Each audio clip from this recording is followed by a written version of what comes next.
Pleasure coming out, talking to the group. It's really about opportunity bootstrapping.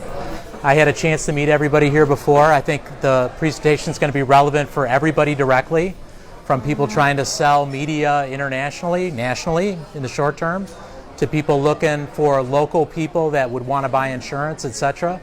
So pay attention.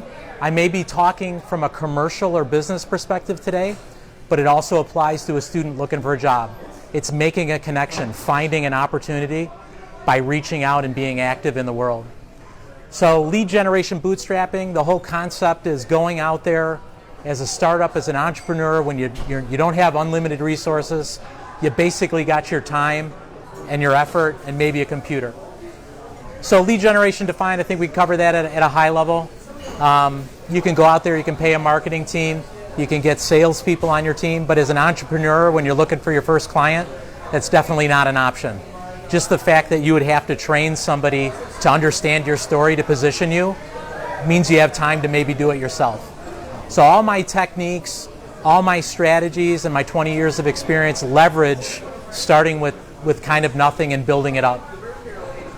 Why is this valuable? It may not be. I've come across companies that are lifestyle businesses. They have revenue coming in every month. They collect their check on maintenance. They're not looking to grow. But 99% of the people out there do need new clients. They do have clients that go out of business that they need to replace. They aren't making the money that they want, and they want new clients. I'm assuming that's generally the trend in the marketplace and for the people here today. So how the process has evolved. I'm probably a little bit unique in that I've spent the past 25 years doing this 100%. My first job was with an organization that said, Robert, here's a desk, tell us what you want, go make it happen. But the money and the marketing and those extra resources weren't there. So if I wanted to go to a show, I got a pass to the show as an individual. I didn't have a booth, I didn't have marketing funds. I had to figure this stuff out as an engineer might. And when I entered the industry, I wasn't in sales, I was a technical person. I was a software developer. So that's a little bit of a theme here. We can talk about some concepts there, but in the beginning, I had a desk, a telephone, a pencil, and paper. And the only real computing technology out there that I leveraged was 411. The results are the same though. I may use technology to do what I did the hard way with 411 and the phone. And for anybody that doesn't know what 411 is, you type in 411 on your phone, you talk to a human being, and they give you a phone number of the person or the company that you're looking for. Today, 90%, 80% of the calling that I would normally do, I can get that data off the internet freely. A lot of people pay for data. Some of the tools out there that a corporation might use to drive revenue. Herman Miller bought $100,000 of a tool that I'm going to show you how to get for free today. So how do I do it? Bootstrapping. I don't have resources. We're going to stick with that theme today. Back then, I think it took a little more skill. But today, with the computer, there's more technique. There's more tools that are out there. You have to have a concept of understand, access to, log in. What's my password for 30 different sites? It's just a little more moving parts, but it's definitely something you can have rigor around, and you don't need to be an artist. You don't need to be a salesperson today to be successful in sales with the media that's out there and the data that's out there. We can talk about these tools in different order, but I think it's in a good logical order for folks starting out in the business. One of the tools that I use, I've been a member, they're actually funding some of the drinks today, a company called data.com. It used to be called Jigsaw, for anybody that maybe had an account a few years ago. It was actually recently bought by a very large company called Salesforce.com, which we were actually talking about earlier today. It's fairly pervasive. Probably about 30% of the people on the planet at a major corporation are leveraging that tool. They bought this Jigsaw company that basically had a database of business cards. That simple. Name, title, company, address, and main phone number for their company telephone. Then I move into a concept of, I can't afford Salesforce. Salesforce, $1,500 a year for the full-blown package. That's crazy. Even the Rolodex version is going to cost you a significant amount of money to drive. And you're not going to be able to track opportunities. So you wind up in this scenario where you got multiple people, it's hard to share. What I've always used is pen and paper. I can put anything on a paper. I can put relationships. I can write big to say that I'm excited and this is a good opportunity, or I can write neat and small to file it away. It's passion, it's energy, it's alive data. So how can I replicate that without sterilizing it? Different topic. But Microsoft Word has been a great way to capture just about everything in a fairly structured way for the things that I'm trying to drive opportunity-wise. And then LinkedIn. I think everybody here has either had an account, has talked about it, or is intentionally staying away from it. I think anybody listening to the presentation has probably played with the tool, maybe even had a connection or two from it. I was one of the very first people to sign up when everybody that signed up had no idea what it was. The first 3 years LinkedIn was out, it wasn't usable because nobody was on it. A company like State Farm, 98% of the people when it first came out for the first 3 years were not on it. Today it's flip-flopped. Over 90% of the people in State Farm at a rural community that have no real reason to network because you work next to your boss and there's one company in town, they're on LinkedIn. It's pervasive. I was in France. 96% of the people that I met had a mature LinkedIn profile, picture, ready to go. What an incredible resource that you have.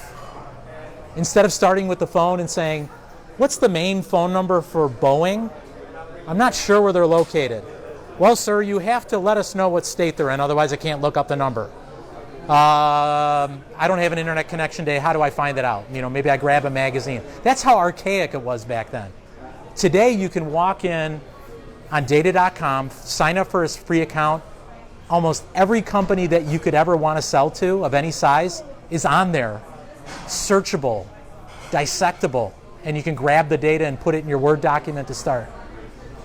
One of the things that I like to do when I'm going after a company, I might not even know how to spell the name of a company. I'll give you an example. Schlumberger. What are the first three letters? It's kind of a guessing game, right? Well, my job, I've got to find the key people, maybe 4 people in at a company that would buy what my very unique technology company sells. I don't know what state they're in. They're actually owned by a French company. They might be in France. Where do I start? This is a great tool to figure out how to spell the name of the company. Another thing is they don't just list one address, they list all the addresses of everybody, and they're weighted. So I can see where the mass of a company is. I can look and see 750 people at Boeing work in Chicago, but 20,000 work in Washington. And I can form my attack that way. And maybe management's in Chicago and maybe the technical people are out in Washington. You can slice and dice that data. You can do it locally. You can do it so local that you can look at an area code.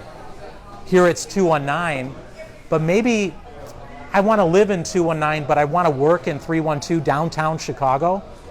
But that's kind of big too, because I might be downtown and have to get on a train. I really want to focus on 312 phone number contacts that are in 3 zip codes that are close to the train that I can walk to. It's free. You can slice and dice that all day. Data.com kind of makes their living when you decide to buy a business card. You can buy a business card with money, which I've never ever done, or you can buy it with crowdsourced information that you've contributed. When you sign up, you get 2 contacts. When you contribute, you get more immediately. And then for everybody that buys that person that you put onto data.com, they're going to give you some royalty points. So I have several Rainmaker accounts. I have more points than I know what to do with. As a free offer to the group, if you need some points to get started because you want to do a little marketing push, just let me know. Tell me what your query is. I'll run it for you. I'll send you the contacts. It's not maybe the best way to build your career long term with this strategy, but it's a good start. The other thing, a lot of intuition out there. People will say, you know, I think it's a little creepy to have my business card on data.com. Well, there's already over 200 million out there. So if you've had a business card for over a year, probably a good chance it's out there. And maybe even a good chance that it's got bad data. One of the things that you do when you log in and have your free account, you can take control of that record. You can block it from the planet. That's your right. But if you don't take control of that record, and sign up, you don't have control over it. The other thing is, they may list your direct number, but you really don't want to be getting calls from salespeople. Put the general phone number in there for your company. Kind of a partial way to block it. Or maybe you're in marketing and you're looking for people to find you because you're selling advertising. You might want to put your mobile number in there, or your direct dial to your desk, or your access line that finds you. There's neat phone numbers out there that will hunt you down. So it's your choice. You can block it and customize it the way you want it, and you get some points for it too. I think that gives you a little idea. So we're gonna go on to data.com. We're gonna search for a company. We're gonna populate that company into a nice record. On the internet, I've got a place where you can download some templates for, you don't have to be super creative. You can kind of use my strategy for capturing that company data. I like to grab the logo. I like that data to be alive. I like to live in that. I like to be committed to getting a hold of somebody at that company to drive a conversation with. I'm very successful at that. I would say that I have a 95% batting average of identifying the people that I sell to and getting the meeting. That's a phenomenal rate. You can make a living at 3 to 5%. A good living. So we can talk a little bit more about that. So once you got that company block of data, you got the logo, you kind of understand what they do, maybe put the company description in there, then grab a contact or two. You've got their LinkedIn profile. Maybe you drag their picture into the document. You got some data that's alive. Maybe you called them 10 times and you got a hold of them, but they don't want to talk to you. You can write your notes in there. You can write them in writing, make another version, put that on top. If you entered the data wrong on the computer, you can look under there and see what you wrote down wrong. I've spent days looking for a mobile number, hunting it down, calling neighbors, and I entered the data wrong. Well, if I'm in Salesforce, I lost the data, especially if the cleaning lady came out. So what I do is I stack those documents up. I might throw the old stuff away, but I've got living data. I can go back and see what that conversation was like. When it's in the computer, it's maybe hard to remember, but if I roll back to a conversation 6 months ago I look at those notes and I go, holy cow, I remember this call. This guy's a jerk. Or, wow, this was such a great conversation. I highlighted it in pink and yellow. It's alive now, but it's also in the computer too, and I can share it. And if I'm in an environment that forces me to put my data in a CRM like Salesforce, I can just have it put in there, but I got a living document. I can see in one page what I'm trying to do with that account or that person that I'm trying to sell my wares to. The fun thing about this process, back in the day, you had to do it all. It was technically challenging. It required a lot of phone work. You had to kind of make a lot of calls to know how to talk to people. Today, I have 70% of this done by my high school student. My spouse can do this. You can delegate this to. If you've got a family member or a friend that you can say, I want to take this data and put it in these documents and make it alive and have you print them out, you're left with the hard part, which is picking up the phone and dialing that number. Very straightforward. Low-cost kind is acquisition. Everything that I talked about today is free. The only thing that's expensive is maybe your computer and the Microsoft Word. But the reality is you can go to the library and do that hours worth of work a week, do one account a week. In 50 weeks, you got 52 prospects. You don't need to build an account every day, depending on what your client value is over a period of time. I might do $3 million worth of business over a client with a single client in a decade. I've got a lot of time and resources to put in that.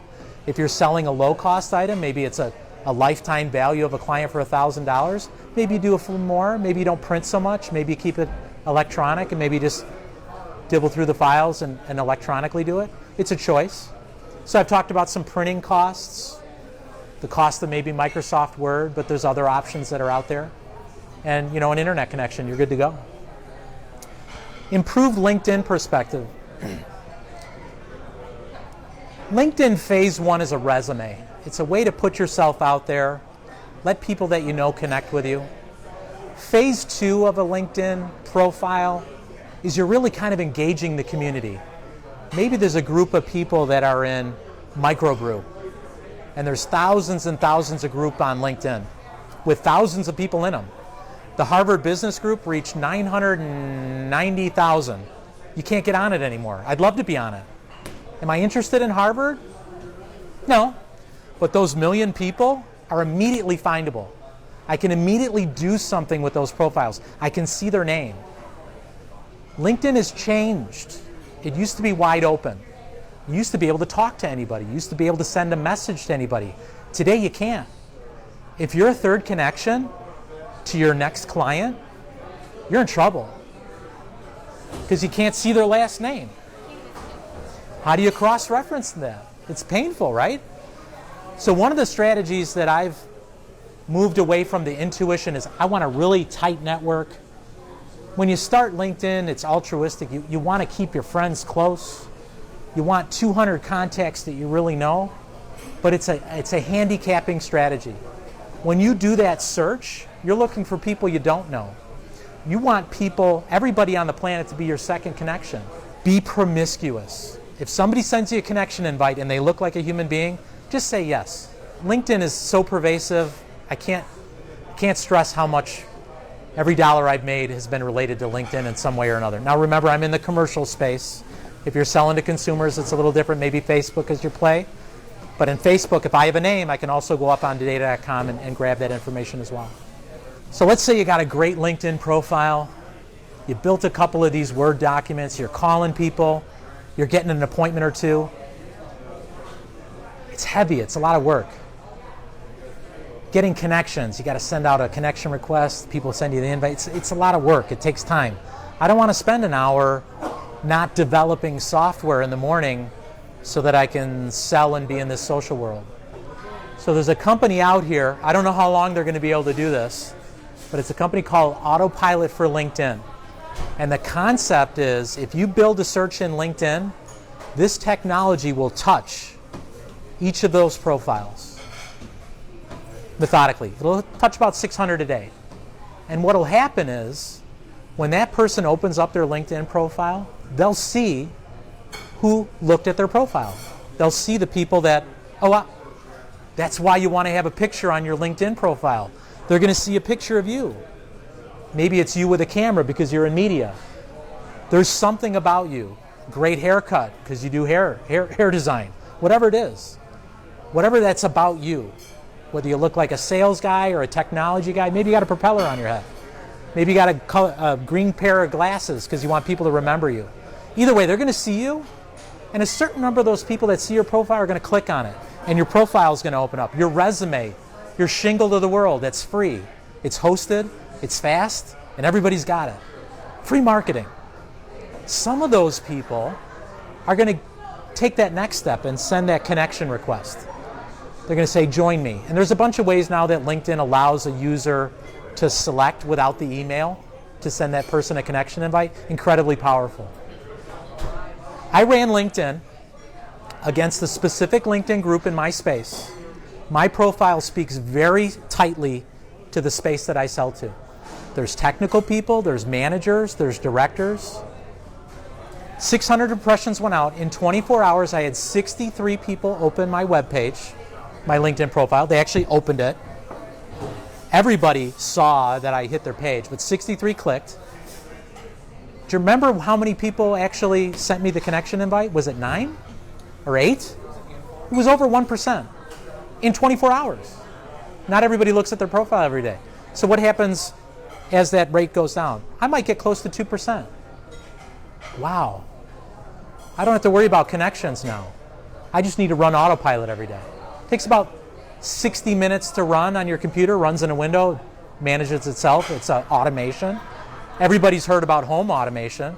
Well, why don't you automate your social media? List price is $40. They discount it to $20 because they're a growing company. There's a discount code you can put in. You can get it for $15 a month. You don't have to sign up for a year. You can do it for 1 month, see what your results are. And LinkedIn's real nice because it'll give you a graph of who's touching your profile, what you're doing. And you can decide whether it's making a difference in your world. Do 3 or 4 people sending you a connection invite change your world? Does it change when you do a search for the company you're going after? If it does, stick with it. I actually did a competitor purchase for my company for 10 people. It cost me $3,000. I don't use it. I used it for 3 months and saw this. It was phenomenal. Very rare that I recommend a paid tool, but this one's phenomenal. I'm going to give you a link on my website to their site. I get a little credit from them. It allows me to influence the product and advance the technology. I know the guy that runs it. It's a nice to do. Please leverage the discount code. Connect in real life. I think everybody makes a big deal out of picking up that phone. I know we've got a couple of salespeople here, but the script is so simple. And start it off with such a simple thing to say. Let's say you're calling John at Company X. Start it word for word like I do. John, Robert Wolfram, did I catch you at a bad time? I just allowed that person to say yes and hang up the phone. Humans don't like to say no. That's like rejection. They don't like to project rejection. They don't like to give rejection, right? You don't want it, right? You don't want to know. You're in sales. Everybody tells you in the books, I gotta get 9 no's before I get a yes. Forget it. Get a no, and then take that next step. No, it's not a bad time. If the person picked up the phone, it's not a bad time, right? Unless they thought it was a workmate calling in for a meeting that's starting in 2 minutes. Just respect them. You'll get them on the phone again. You already proved that they pick up the phone and it's good to go. Wait till they say, no, it's not a bad time. Now their guard's down, and you can hit them with the next line. Hey, I've been in your space for a decade. You and I have never talked before. I don't want to talk to you now because I caught you off guard. Can I talk to you on 2 weeks out on Wednesday? Do you have a window that works for you? For me, it's 90% effective.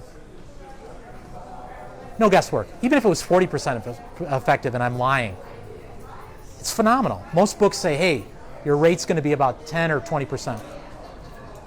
So if you start my process and use those words and you're 5% effective, you're going to make money. You're going to change your business. The ceiling's about 90. What a phenomenal play. You can grab a file in the morning, get a free phone number, maybe contribute in the afternoon a business card you picked up with somebody that doesn't want to do business with you. Life goes on. They can control their own record. They get an email. There's not going to be any surprises in the world. You're going to have more contacts, more clients. Whether you're marketing yourself as a student out of college, trying to pick up a job, tired of sending resumes to people don't reply, why don't you just talk to your next boss? Find them on LinkedIn, cross-reference them against their contact information, call them up and say, I got a book. I want to talk to you about it. I know everything in the book. It's not the best book for your group, but you're going to tell me that after I get a job. And you're taking that job. You're not being given it. Think of sales the same way. What value can you provide that client? Maybe they're doing business with a big competitor, $1 million a year. Ask for $1,000 a year. Ask for a chance to fail. I don't want me calling you. In fact, you don't want me calling you. You know how to get me off your list? Give me a little itty-bitty piece of crumb on the floor, and I'll earn the next crumb. Next thing you know, I'll be sitting at your table. It works for selling software. It works for selling hardware. It works for selling dollars for hours. It works for selling haircuts. So that's the essence today. Free tools, data that's out there, technology that does 80% of your work. You can delegate 80% of it if you really want. If you get comfortable with it, you can teach a high school student that speaks English and can type, can navigate a browser. You're good to go. We'd love to talk to you on different topics. We're going to transition the conversation really to Q&A, talk a little bit about what's important to you, drive it from there. Thank you. Together.